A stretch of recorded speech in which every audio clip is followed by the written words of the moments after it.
ఈ 4,000 ఎకరాలకు సంబంధించిన ఈ ప్రతి రైతన్నకు నేను ఒకటే భరోసా ఇస్తా ఉన్నా. ఈ పెద్ద మనిషి చంద్రబాబు నాయుడు గారు రైతులకు ఇవ్వాల్సిన ఇన్పుట్ సబ్సిడీ ఖచ్చితంగా ఇవ్వాలి, ఇన్సూరెన్స్ సొమ్ము కూడా ఖచ్చితంగా రైతులకు అందరికీ కూడా రావాలి. ఏ రైతన్నకు కూడా ఇవి రాని పరిస్థితి ఎక్కడైనా ఉంది అని అంటే మాత్రం ప్రతి రైతన్నకు నేను ఒకటే చెప్తా ఉన్నా, కళ్ళు మూసుకుంటే సంవత్సరం అయిపోయింది, కళ్ళు మూసుకుంటే మరో 3 ఏళ్ళు ఓపిక పట్టండి, వచ్చేది మన ప్రభుత్వమే. మన ప్రభుత్వం వచ్చిన ఒక నెలకే ప్రతి రైతన్న ముఖంలో సంతోషాన్ని చూసేట్టుగా వాళ్ళకి రాని ఇన్సూరెన్స్ ను ఇప్పిస్తా, ఇప్పుడున్న ఇన్పుట్ సబ్సిడీ ఇస్తాను.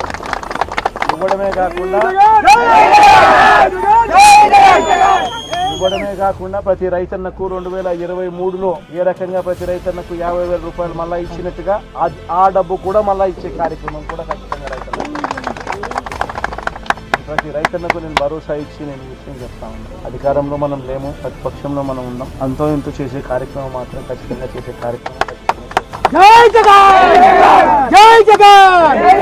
అది రాబోయే రోజుల్లో అవినాష్తో నేను మాట్లాడుకుని అవినాష్ ప్రతి రైతు మేలు జరిగేట్టుగా, ఎంతో కొంత మేలు జరిగేట్టుగా అవినాష్ ద్వారా అది చేయించే కార్యక్రమం కూడా చేస్తాం.